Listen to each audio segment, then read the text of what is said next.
الشيطان الرجيم بسم الله الرحمن الرحيم وإن كنتم في ريب مما نزلنا على عبدنا فأتوا بسورة من مثله وادعوا شهداءكم من دون الله إن كنتم صادقين فإن لم تفعلوا ولن تفعلوا فاتقوا النار التي وقودها الناس والحجارة أعدت للكافرين صدق الله العظيم. وإن كنتم في ريب مما نزلنا على عبدنا فأتوا بسورة من مثله اور اگر تم شک میں ہو اس کلام سے جو اتارا ہم نے اپنے بندے پر تو لے آؤ ایک سورت اس جیسی وَادْعُوا شُهَدَاءَكُم مِّن دُونِ اللَّهِ إِن كُنتُمْ صَادِقِينَ اور بلاؤ اس کو جو تمہارا مددگار ہو اللہ کے سوا اگر تم سچے لوگوں میں سے ہو. فَإِن لَّمْ تَفْعَلُوا وَلَن تَفْعَلُوا فَاتَّقُوا النَّارَ الَّتِي وَقُودُهَا النَّاسُ وَالْحِجَارَةُ پھر اگر ایسا نہ کر سکو اور ہرگز ایسا نہیں کر سکو گے تو پھر بچو اس آگ سے جس کا ایندھن آدمی اور پتھر ہے. اعدت للکافرین تیار کی ہوئی ہے کافروں کے واسطے.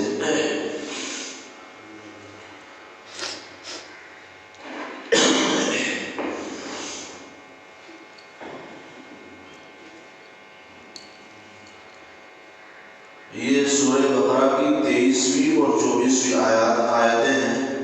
اس سے پہلی دو آیتوں میں اللہ تبارک و تعالیٰ نے توحید کا اثبات اور توحید کا ثبوت ذکر کیا ہے. ان دونوں آیتوں میں اللہ تبارک و تعالیٰ نے رسالت محمدی صلی اللہ علیہ وسلم کا اثبات ذکر فرمایا ہے. وہ ہدایت جو قرآن کریم لے کر کے آیا ہے اور قرآن کریم میں جس ہدایت کو بیان کیا گیا ہے اس کے دو عمود ہیں, دو راستے ہیں اور دو طریقے ہیں.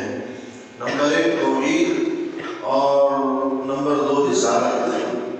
پہلی کی دو آیتوں میں اللہ تعالیٰ کے چند مخصوص کام ذکر کر کے توحید ثابت کی گئی تھی. یعنی اس سے پہلی والی آیت جو تھی اس میں اللہ تبارک و تعالیٰ کے چند کاموں کو ذکر فرما کر اور مخصوص کاموں کو ذکر فرما کر اللہ تبارک و تعالیٰ کی وحدانیت کو بیان کیا گیا تھا. جیسا کہ انسان کا پیدا کرنا اور آسمان کو چھت بنانا, زمین کا فرش بنانا اور آسمان سے پانی برسانا, یہ سب چند مخصوص کام ذکر کر کے اللہ تبارک و تعالیٰ نے توحید کو ثابت کیا تھا. ان دو آیتوں میں اللہ تبارک و تعالیٰ کا کلام پیش کر کے حضرت صلی اللہ علیہ وسلم کی رسالت ثابت فرمائی گئی ہے. اور طریقے اس بات اور اپنی بات کو ثابت کرنے کا طریقہ جو ہے اللہ تبارک و تعالیٰ کا وہ دونوں جگہ ایک ہی ہے. پہلی کی دو آیتوں میں چند ایسے کام مذکور تھے جو سوائے اللہ رب العزت کے کوئی نہیں کر سکتا تھا. مثلا زمین کا پیدا کرنا, انسان کا پیدا کرنا, آسمان کا پیدا کرنا, آسمان سے پانی کا اتارنا اور پھر اس پانی سے پھل اور غلہ جات اور میوہ جات کا اگانا, یہ سب اور اللہ تبارک و تعالیٰ ہی کر سکتے تھے. اور خلاصہ استدلال یہ تھا کہ جب یہ کلام اللہ تبارک و تعالیٰ کے جب یہ کام اللہ تبارک و تعالیٰ کے علاوہ کوئی اور شخص نہیں کر سکتا ہے تو ظاہر بات ہے مستحق عبادت بھی اسی کو قرار دیا جائے گا اور اس کے سوا کسی اور دوسرے کی عبادت نہیں کی جائے گی. اور ان دونوں آیتوں میں اللہ تبارک و تعالیٰ نے ایک ایسا کلام پیش کیا ہے جو اللہ تبارک و تعالیٰ کے سوا کسی دوسرے کا نہیں ہو سکتا ہے اور نہ کوئی انسانی فرد یا کوئی انسانی جماعت اس کی مثال کو نظر اور پیش کر سکتی ہے. سب کے سب اس سے عاجز اور قاصر ہیں. جس طرح سے زمین کی بناوٹ, آسمان کی بناوٹ, پانی برسانا اور پھل اور میوہ جات کا پیدا کرنا اور زمین سے نکالنا, انسانی طاقت اس سے عاجز ہے اور قاصر ہے. اور اس کی یہ دلیل تھی کہ یہ کام صرف اور صرف اللہ تبارک و تعالیٰ ہی کر سکتا ہے, مخلوق اس کام کو نہیں کر سکتی ہے. اور مخلوق عاجز رہنا اس کی دلیل ہے کہ کام اللہ تبارک و تعالیٰ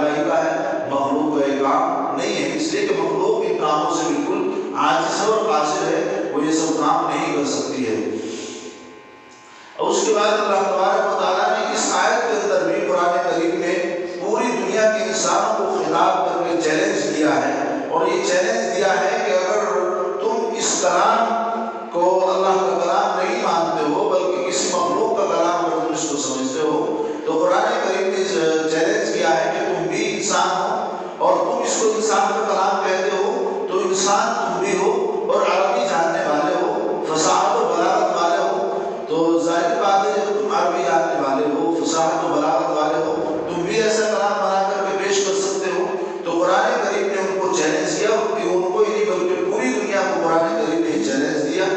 کہ تمہیں بھی ایسا کلام پیش کرنے پر قدرت ہونی چاہیے، اس لیے کہ تم عربی جاننے والے ہو، لیکن پورا کلام تو کیا، تم اس کلام کے ایک چھوٹے سے ٹکڑے کی اور ایک چھوٹی سی آیت کی مثال پیش کر دو، چھوٹے سے ٹکڑے کی نصیب اور مثال بنا کر دکھلا دو، لیکن اس پر تمہارے لیے مزید یہ چھوٹ اللہ تبارک و تعالیٰ نے دی، جیسا کہ آیت کے اندر اللہ تبارک و تعالیٰ نے فرمایا کہ تنہا کوئی آدمی اگر اس کو نہیں بنا سکتا ہے تو تم اپنے مددگاروں کو، اپنے آقاؤں کو، اپنے خداؤں کو، اور جن کو تم پوچھتے ہو، جن کو تم مانتے ہو، جن کی تم اتباع اور پیروی کرتے ہو، ان سب کو اپنے حمایتیوں اور مددگاروں کو تم جمع کر لو، اللہ تبارک و تعالیٰ کے علاوہ سب کو جمع کر لو، اور ایک بین العالمی کانفرنس منعقد کرو، یعنی بہت بڑا جلسہ منعقد کر لو، تمام فصحائے عرب، علمائے عرب جو کفار تھے ان سب کو آپ جمع کر لو، اور اس قرآن کریم کے کا بدل نہیں بلکہ اس قرآن کریم کی چھوٹی سی کسی صورت کی بھی آپ مثال بنا کر کے اور اس کا بدل بنا کر کے پیش کر دو تو ہم تم کو مان جائیں گے، اور اگر تم ایسا نہیں کر سکے ہو، اور اس پر قرآن کریم نے بس نہیں کیا، دوسری بات میں قرآن کریم نے اور دوسری آیت میں کو یہ غیرت دلائی ہے کہ تمہاری مجال نہیں ہے کہ تم اس جیسا کلام پیش کر سکو۔ قرآن کریم نے صاف صاف کہا ہے کہ فَإِن لَمْ تَفْعَلُوا وَلَن تَفْعَلُوا، اگر تم ایسا کرنا چاہو اور ایسا نہیں کر سکو گے اور ہرگز نہیں کر سکو گے، تاکید سے قرآن کریم نے کہا ہے کہ تم ایسا کرنے والے نہیں ہو۔ اللہ تبارک و تعالیٰ کو پتا تھا کہ بھئی ظاہر بات ہے اللہ کا کلام ہے اور مخلوق کا کلام ہے، تو اللہ نے ان کو خود کہا اور اس بات کی غیرت دلائی ہے اگلی آیت کے اندر کہ تم اس جیسا کلام پیش نہیں کر سکتے ہو، اس جیسی صورت ایک بھی صورت نہیں بنا سکتے ہو، اور اگر تم نے ایسا کام نہ کیا، تم اڑے ہوئے ہو نا اور یہ کہہ رہے ہو کہ مخلوق کا کلام ہے، تو تم یہ کلام لا کر کے دکھاؤ، اور اگر تم نے یہ کلام نہ لا کر کے دکھایا، پھر عذاب سے اللہ تبارک و تعالیٰ نے کو ڈرایا ہے کہ اس کلام کی مثال بنانے پر اپنا عجز محسوس کرتے ہو، اگر تم عاجز ہو گئے اس کلام کی مثال بنانے سے، تو پھر اپنے آپ کو جہنم کی آگ سے بچا کر کے رکھنا اور اس سے ڈرتے رہنا، اس لیے کہ یہ ایسی ہستی کا کلام ہے جو تمام مخلوق سے مافوق اور بلند و بالا ہے، تو تمہاری کیا حیثیت ہے تم اس کے کلام کی برابری کر سکتے ہو اور اس کے کلام کی مثل تم لا سکتے ہو، جس کی قدرت کاملہ سب کے اوپر حاوی ہے، تو پھر اس پر ایمان نہ لانا اپنے ہاتھوں جہنم میں اپنا ٹھکانہ بنانا ہے، اس لیے کہ تم سمجھ نہیں رہے ہو یہ کلام اللہ کا کلام ہے، یہ محمد کا بنایا ہوا کلام نہیں ہے۔ کفار نے نبی پاک علیہ السلام کو نہ جانے کن کن طریقوں سے ستایا، اور کفار نے جب قرآن کریم نازل ہونے لگا تو آپ علیہ السلام کو کہا کہ یہ کسی عجمی کا کلام ہے، محمد کسی عجمی آدمی سے ملا ہوا ہے اور اس کے پاس جاتا ہے، اس سے نئی نئی باتیں گھڑوا کر کے لاتا ہے، نئے نئے کلام بنوا کر کے لاتا ہے، اور پھر لوگوں کو آ کر کے گمراہ کرتا ہے، نعوذ باللہ من ذالک۔ تو قرآن کریم نے اسی وقت ان کو یہ چیلنج کیا تھا، وَإِن كُنتُمْ فِي رَيْبٍ مِّمَّا نَزَّلْنَا عَلَىٰ عَبْدِنَا فَأْتُوا بِسُورَةٍ مِّن مِّثْلِهِ، کہ اگر تم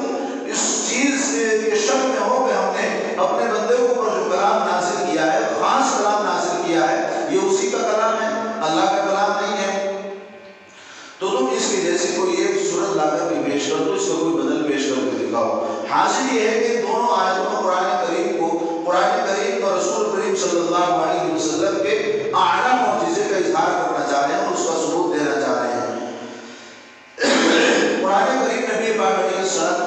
کا سب سے اعلیٰ معجزہ ہے،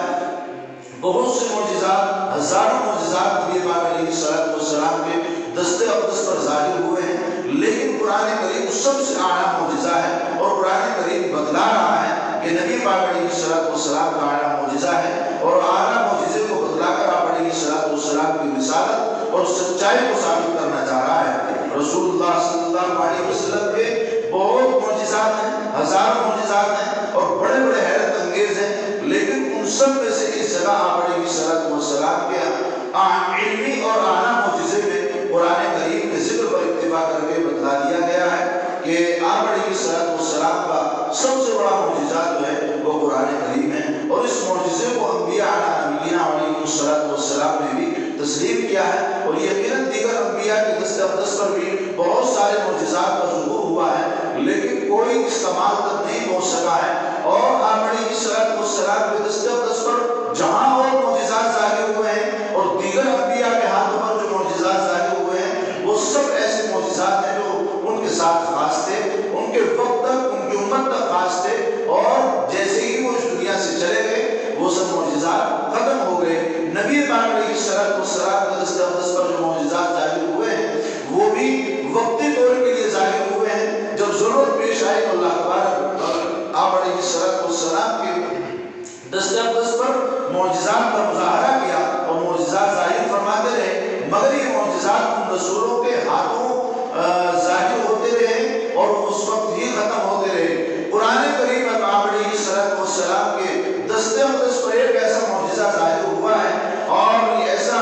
معجزہ اللہ نے آپ کو دیا ہے، اور اعجاز اللہ تبارک و تعالیٰ نے تمام انبیاء علیہ السلام سے ہٹ کر کے آپ علیہ السلام کو یہ دیا گیا کہ قرآن کریم ایسا معجزہ دیا گیا جو قیامت تک محفوظ رہے گا، اور ایسا معجزہ کہ پوری دنیا کے اندر ایک ہی شکل میں وہ بالکل محفوظ رہے گا۔ یہ نہیں کہ ہندوستان والے اس کو کسی اور طریقے سے پڑھتے ہوں، کسی اور طریقے سے مانتے ہوں، عرب والے کسی اور طریقے سے پڑھتے اور مانتے ہوں، اور اگر آپ سوران کے اندر چلے جائیں، آسٹریلیا کے اندر چلے جائیں، حبشہ کے اندر چلے جائیں، ترکی کے اندر چلے جائیں، مصر کے اندر چلے جائیں، کہیں پر آپ کو اللہ کے نبی صلی اللہ علیہ وسلم کا معجزہ اور اللہ کا کلام اس کے اندر کوئی رد و بدل اور تبدیلی نہیں مل سکتی ہے۔ یہ بالکل ویسا ہے جو اللہ تبارک و تعالیٰ نے اس معجزے کو محفوظ کر رکھا ہے، اور محفوظ کیوں نہ ہو، اس لیے کہ اللہ تبارک و تعالیٰ نے خود قرآن کریم کو نازل کرنے کے وقت فرمایا تھا اِنَّا نَحْنُ نَزَّلْنَا الذِّكْرَ وَإِنَّا لَهُ لَحَافِظُونَ۔ اس سے پہلے بہت ساری کتابیں نازل ہوئی، تورات نازل ہوئی، زبور نازل ہوئی، انجیل نازل ہوئی، اور انبیاء علیہ السلام کو اور بھی بہت سارے صحیفے اللہ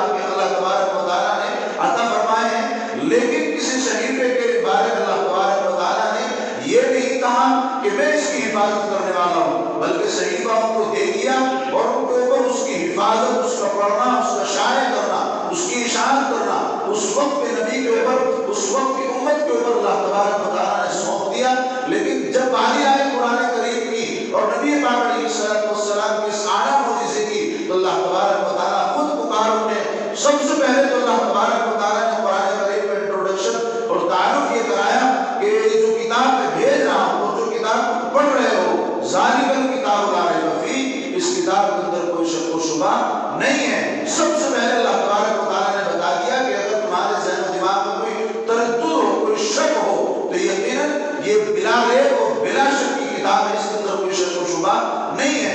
لاکھ کوششیں قرآن کریم کے اندر خامیاں اور کمیاں ڈھونڈنے کی گئی ہیں، لیکن میرے بھائیوں یہ میرے رب کا کلام ہے، اور اللہ نے خود جب قرآن کریم کے اندر اعلان کیا ہے کہ اس کے اندر کوئی شک و شبہ نہیں ہے، تو دنیا کی کوئی ایسی طاقت نہیں ہے، کوئی ایسی الیکٹرانک مشین نہیں ہے جو اس قرآن کریم کے اندر کوئی غلطی اور کوئی حرف غلط نکال سکے۔ اس کی لاکھ کوششیں کی گئی ہیں۔ واقعہ مشہور ہے کہ امریکہ کے اندر یہودیوں نے اور ان گولی چمڑی والوں نے یہ سازش کی کہ ایک ایسی الیکٹرانک مشین بنائی جائے کہ جس کے اندر کوئی بک رکھی جائے تو اس کی تمام غلطیاں کھل کر کے اسکرین کے اوپر سامنے آ جائیں۔ فلہذا وہاں کے ایک سائنسدان نے ایسی مشین تیار کی، ایسی الیکٹرانک مشین بنائی گئی، اور انہوں نے تمام کتابوں کو جمع کیا، انجیل کو جمع کیا، زبور کو، تورات کو، رامائن کو، اور بہت ساری کتابوں نے اپنی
جیسا کہ میرے رب نے قرآن کریم کے اندر لکھا ہے ذالک الکتاب لا ریب فیہ، ٹھیک ویسے ہی اسکرین کے اوپر شو ہو جاتا ہے کہ وہ کتاب ہے جس کے اندر کوئی شک و شبہ نہیں ہے، اس کتاب کے اندر کوئی غلطی نہیں ہے۔ وہ ظالم اور وہ بدبخت اور گولی چمڑی والے یہودی جس نے اس الیکٹرانک مشین کو تیار کیا تھا وہی بے ہوش ہو گئے اور گر پڑے کہ میں نے جس کام کے لیے تیار کیا تھا ہمارا مشن بالکل فیل ہو گیا۔ تو بتانے کا مقصد یہ ہے کہ ایسا معجزہ ہے کہ پاک علیہ الصلوۃ والسلام کے اوپر اتارا ہوا سب سے اعلیٰ معجزہ ہے اور علمی معجزہ ہے، اور ایسا معجزہ ہے جو اس وقت سے لے کر کے آج تک اور قیامت تک انشاءاللہ العزیز بالکل سلامت رہے گا اور اپنے طریقے پر یہ چلتا رہے گا۔ اس لیے کہ یہ کلام ایسا ہے کہ اخبارات کے اندر، ان اوراق کے اندر یہ دنیا کے لوگ تبدیلی کر سکتے ہیں، بدل سکتے ہیں، لیکن سینوں کے اندر جو قرآن کریم اللہ تبارک و تعالیٰ نے اس امت کے نونہالوں کو یہ توفیق دی ہے اور ان کے ذہن و دماغ کے اندر اس قرآن کریم کو پیوست کیا ہے، جمایا ہے اور ان لوگوں کو مقرر کیا ہے، وہ ایک بڑی جماعت ہے علماء کے حفاظ کی جن کے سینوں کے اندر قرآن کریم محفوظ ہے۔ اس کے اندر تبدیلی کر سکتے ہیں، کاغذات کے اندر تبدیلی کر سکتے ہیں، لیکن سینوں کے اندر تبدیلی نہیں کی جا سکتی ہے، اس لیے کہ قرآن کریم ایسی کتاب ہے جس کا علم صرف اوراق کے ذریعے دوسروں تک نہیں پہنچتا ہے بلکہ یہ علم سینہ در سینہ منتقل ہوتا چلا جاتا ہے۔ بہرحال بتانا یہ ہے کہ ایسا معجزہ ہے جو قیامت تک بالکل سلامت رہے گا۔ اور بھی معجزات آپ علیہ الصلوۃ والسلام کے اوپر ظاہر ہوئے ہیں، لیکن وہ وقتی دور کے لیے اور اسی وقت کے لیے خاص تھے، اور یہ معجزہ اللہ تبارک و تعالیٰ نے جو آپ علیہ الصلوۃ والسلام کو دیا یہ قیامت تک آنے والے لوگوں کے واسطے معجزہ ہے اور قیامت تک باقی رہنے والا ہے۔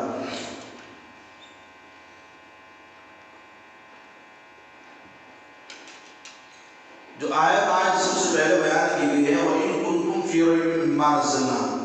اس میں لفظ ریب کا استعمال کیا گیا ہے۔ وَإِن كُنتُمْ فِي رَيْبٍ، لفظ ریب کا ترجمہ اردو میں شک اور شبہے سے ہوتا ہے، یعنی شک کیا جاتا ہے اس کا ترجمہ، مگر امام راغب اصفہانی رحمۃ اللہ علیہ نے فرمایا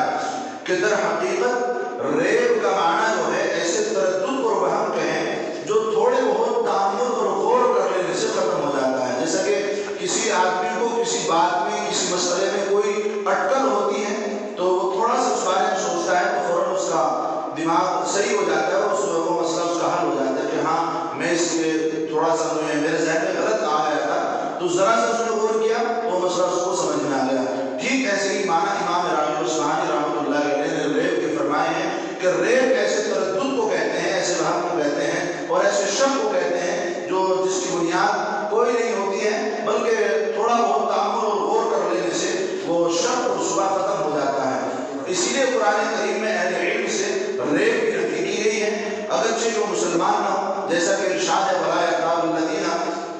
أُوتُوا الْكِتَابَ مُؤْمِنُونَ، یہی وجہ ہے کہ شروع سورہ بقرہ میں اللہ تبارک و تعالیٰ نے فرمایا ہے ذَلِكَ الْكِتَابُ لَا رَيْبَ فِيهِ، یعنی وہاں ریب کے معنی یہ ہے کہ جو تم کتاب پڑھ رہے ہو اس میں کوئی شک و شبہ کی گنجائش نہیں ہے، ہلکا پھلکا اگر تمہیں کوئی تردد ہے تو اس کو پڑھو، تمہارا وہ تردد ختم ہو جائے گا۔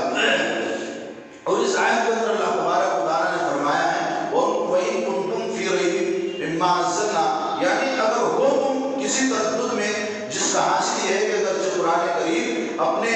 واضح اور صحیح ہونے کے اعتبار سے اور معجزانہ دلائل کے اعتبار کی بنا پر کسی شک و شبہ کا تردد اس کے اندر نہیں ہو سکتا ہے اور کسی تردد کو محل نہیں ہے، کوئی تردد اس کے اندر نہیں کیا جا سکتا ہے، لیکن اپنی ناواقفیت کی وجہ سے پھر بھی اگر تم کسی تردد کے اندر ہو اور تم کسی شک و شبہ کے اندر ہو، بھئی قرآن کریم کہہ رہا ہے کہ ذالک الکتاب لا ریب فیہ، اس کے اندر کوئی شک و شبہ نہیں ہے، لیکن اگر تم پھر بھی اس کے اندر کوئی تردد کر رہے ہو، شک و شبہ کر رہے ہو اور تمہارا یقین نہیں ہو رہا ہے تو قرآن کریم نے پھر آگے چیلنج کیا ہے فَأْتُوا بِسُورَةٍ مِّن مِّثْلِهِ، اگر تمہیں اس کے اندر شک ہے تو لا کر کے دکھاؤ اس کی جیسی کوئی صورت، اس کے جیسی کوئی آیت لا کر کے دکھاؤ اور پیش کر کے دکھاؤ، پھر تمہارا تردد ختم ہو جائے گا۔ اور سورۃ قرآن اس خاص حصے کو کہا جاتا ہے، قرآن کے اس خاص حصے کو کہا جاتا ہے جو بذریعہ وحی ممتاز اور علیحدہ کر دیا گیا ہے، یعنی اللہ تبارک و تعالیٰ نے آپ علیہ الصلوۃ والسلام کے اوپر بہت ساری وحی بھیجی ہیں اور دیگر احکامات بھیجے ہیں، لیکن وحی کے واسطے سے قرآن کریم کو بالکل الگ کر دیا گیا ہے کہ یہ قرآن ہے اور یہ دیگر باتیں ہیں جو آپ لوگوں کو بتاتے ہیں۔ تو تو وحی کے ذریعے قرآن کریم کو جو بالکل الگ کیا گیا ہے اور ایک کتاب کی شکل میں اللہ تبارک و تعالیٰ نے علیہ السلام کو دیا ہے، تو تم اس پوری کتاب کا بدل نہ پیش کرو، بلکہ ایک چھوٹی سی کوئی صورت لے لو جو قرآن کریم کے اندر آپ کو سب سے چھوٹی صورت ملے، اور تمام اپنے آباء و اجداد کو اور اپنے مددگاروں کو، اپنے خداؤں کو، اپنے آقاؤں کو آپ جمع کر لو، اکٹھا کر لو، پھر تم ہمارے ایک چھوٹی سی صورت کی مثال پیش کر کے دکھاؤ۔ پورے قرآن میں اسی طرح سے 114 صورتیں ہیں چھوٹی بڑی، اور اس جگہ پر اللہ تبارک و تعالیٰ نے الف لام کے بغیر اس لفظ کو استعمال کیا ہے، فَأْتُوا بِسُورَةٍ مِّن مِّثْلِهِ۔ عربی قاعدہ یہ ہے کہ اگر کہیں خالی الف لام کے ہٹا کر کے صرف وہ اگلی والا لفظ لکھا جائے، جیسے مثال کے طور پر یہاں پر صورت ہے، اگر اس صورت سے پہلے الف لام ہوتا الصورت تو کوئی خاص صورت مراد ہوتی، لیکن اللہ نے کوئی خاص صورت نہیں کی ہے، ان کو یہ نہیں کہا کہ تم فلاں صورت کی بدل پیش کرو، بلکہ اللہ نے اس الف لام کو ہٹا کر کے اب صرف اگر صورت بولا جائے گا تو اس کے عام معنی ہو جائے گا، تو اس اللہ نے صورت کو استعمال کیا ہے کہ تمہاری جھوٹ ہے، کسی بھی صورت کو لے لو، چھوٹی سے چھوٹی، بڑی سے بڑی، ایک آیت تم لے لو اور اس کا بدل پیش کر کے دکھا دو، لیکن وہ اس سے عاجز اور قاصر ہے۔ اور اگر اللہ نے پھر آگے کہا ہے اگر تم عاجز ہو گئے، اور یقیناً تم عاجز ہو گئے، تم ایسا نہیں کر سکتے ہو، تو پھر یاد رکھنا اللہ تبارک و تعالیٰ نے جہنم کو تیار کر رکھا ہے، اور وہ جہنم تم جیسے لوگوں کے واسطے ہے۔ وہ جہنم ایسی ہے کہ جس کا ایندھن انسان اور پتھروں کو اللہ تبارک و تعالیٰ نے بنایا ہے، اس لیے کہ کفار جو اللہ تبارک و تعالیٰ کو نہیں مانتے ہیں، توحید پر ایمان نہیں رکھتے ہیں، ان سب کو اس کا ایندھن بننا ہوگا۔ اور اگر تم یہ سمجھ رہے ہو اور تمہیں اس بات کو یقین ہو جائے کہ ہاں یقیناً یہ کلام اللہ تبارک و تعالیٰ ہی کا کلام ہے اور یہ آپ علیہ السلام کا معجزہ ہے، تو تم اللہ تبارک و تعالیٰ کے اوپر ایمان لے آؤ اور توحید کو مان لو۔ نبی پاک علیہ السلام کو مان لیجئے، یا علیہ السلام کی رسالت اس طرح سے اس کے اندر ثابت کی گئی ہے کہ، اور ایک دوسری بات اور یہاں بیان یہ کرنی تھی کہ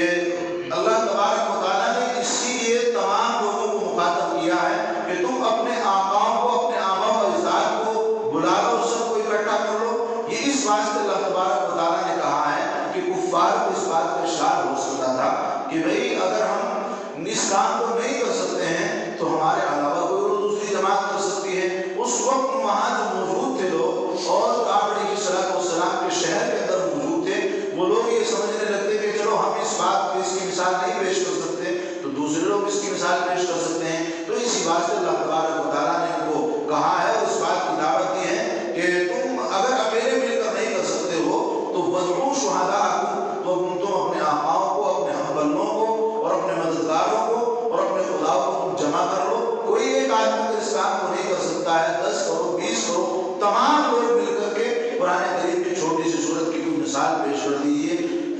لیکن وہ اس سے بالکل عاجز اور قاصر ہے۔ اگر پھر اللہ نے کہا کہ تم اس کی مثال پیش نہیں کر سکتے ہو، بنانے میں کامیاب ہو گئے، تو بے شک تمہیں حق ہوگا کہ اس کو بھی کسی انسان کا کلام قرار دو، یعنی اگر تم بنا کر کے لا دیتے ہو تو یقیناً تمہیں حق ہوگا کہ تم اس کو محمد کا کلام یا کسی اور آدمی کا کلام قرار دے دو، لیکن اگر تم ایسا نہ کر سکے اور اگر تم عاجز ہو گئے تو یہ سمجھ لو کہ یہ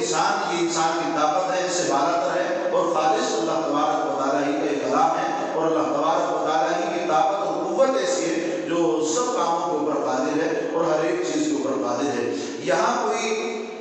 کہہ سکتا تھا کہ ہمارا عاجز ہونا تو اس بات کی دلیل نہیں ہو سکتی ہے کہ سبھی انسان اس سے عاجز ہو گئے، جو بات میں نے ابھی بتائی ہے، تو اللہ تبارک و تعالیٰ نے اسی بات کو کہا ہے وَادْعُوا شُهَدَاءَكُم مِّن دُونِ اللَّهِ، کہ شہداء شاہد کی جمع ہے، جس کے معنی حاضر کے آتے ہیں، اور گواہ کو بھی شاہد اس لیے کہا جاتا ہے کہ اس کا حاضر عدالت ہونا ضروری ہوتا ہے۔ گواہ کا ایک نام شاہد بھی ہوتا ہے کہ ہمارا فلاں معاملے میں شاہد ہے، یعنی گواہ ہے۔ گواہ کو شاہد اس واسطے کہا جاتا ہے، شاہد کے معنی حاضر ہونے کے آتے ہیں کہ اس کو بھی گواہی دینے کے واسطے عدالت کے اندر حاضر ہونا پڑتا ہے، اس معنی کے لحاظ سے اس کو شاہد کیا گیا، کہا گیا۔ اسی لیے اللہ تبارک و تعالیٰ نے قرآن کریم کے اندر یہ فرمایا ہے وَادْعُوا شُهَدَاءَكُم، کہ تم اپنے شہداء کو، اپنے گواہوں کو اور اپنے ماننے والوں کو اور اپنے آباء و اجداد کو، آباؤں کو بلا لیجئے۔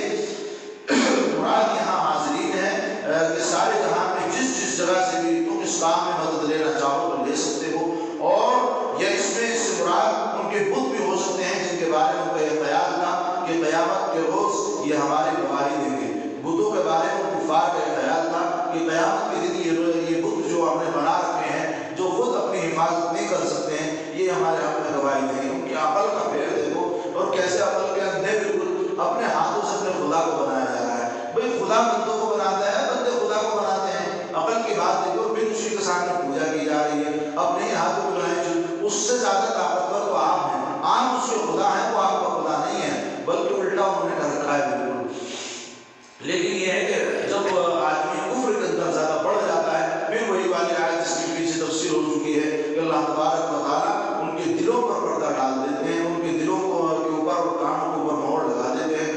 اور ان کی آنکھوں کے اوپر پردہ ڈال دیتے ہیں۔ وہ کوئی اچھی بات کو سوچ ہی نہیں پاتے، اندھی تقلید کرتے رہتے ہیں اور برائیوں کے اندر بالکل ملوث رہتے ہیں۔ دوسری آیت میں ان کو ڈرایا گیا کہ اگر تم یہ کام نہ کر سکو تو پھر جہنم کی ایسی سخت آگ سے بچنے کا سامان تیار کرو جس کے اندارے آدمی اور پتھر ہوں گے، اور جس کی غذا آدمی اور پتھر کو بنایا گیا ہے، اور تم جیسے انکار کرنے والوں کے واسطے ہی تیار کی گئی ہے۔ اور اس جملے کے بیچ میں جو واقعہ ہم نے کہا تھا اس کو خبر دی،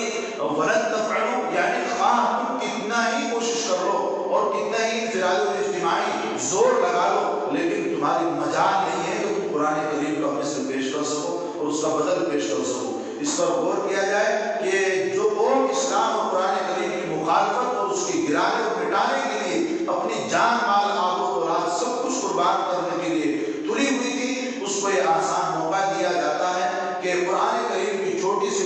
کوئی صورت پیش کر کے دکھا دو اور مثال بنانا تو تم اپنے مطلب میں کامیاب ہو سکتے ہو۔ اور یہ کہہ کر ان کی غیرت کو جوش میں لایا جاتا ہے، ان کو جھجوڑا جاتا ہے کہ اس کی مثال لا کر کے دکھاؤ کہ تم ہرگز اس کام کو نہیں کر سکتے ہو۔ پھر ان کو اس بات کا اللہ تبارک و تعالیٰ پہلے تو کہہ رہے ہیں کہ تم کر کے دکھاؤ، پھر ان کو ایسی غیرت دلا رہے ہیں کہ تمہاری حیثیت نہیں ہے، جو تم کہہ رہے ہو کہ کسی انسان کا کلام ہے، اس کی مثال لا کر کے دکھاؤ۔ پھر آگے اللہ نے اور ان کو جھجوڑا کہ تمہاری حیثیت نہیں ہے کہ تم اس کام کو کر سکو، اور تم ہرگز اس کام کو نہ کر سکو گے۔ مگر پوری قوم میں کوئی بھی اس کام کے لیے آگے نہ بڑھا، اور اس سے بڑھ کر کون سا احترام اپنے عجز کا اور قرآن کریم کے کلام اللہ ہونے کا ہو سکتا تھا، جس سے معلوم ہوا کہ قرآن کریم نبی کریم صلی اللہ علیہ وسلم کا ایسا کھلا ہوا معجزہ ہے جس نے تمام سرکشوں کی گردنیں جھکا دی ہیں۔ قرآن کریم ایسا معجزہ اللہ تبارک و تعالیٰ نے آپ علیہ السلام کو دیا کہ جس نے ان کو چیلنج کیا، ان کی عزتوں پاکوں کو جھجوڑا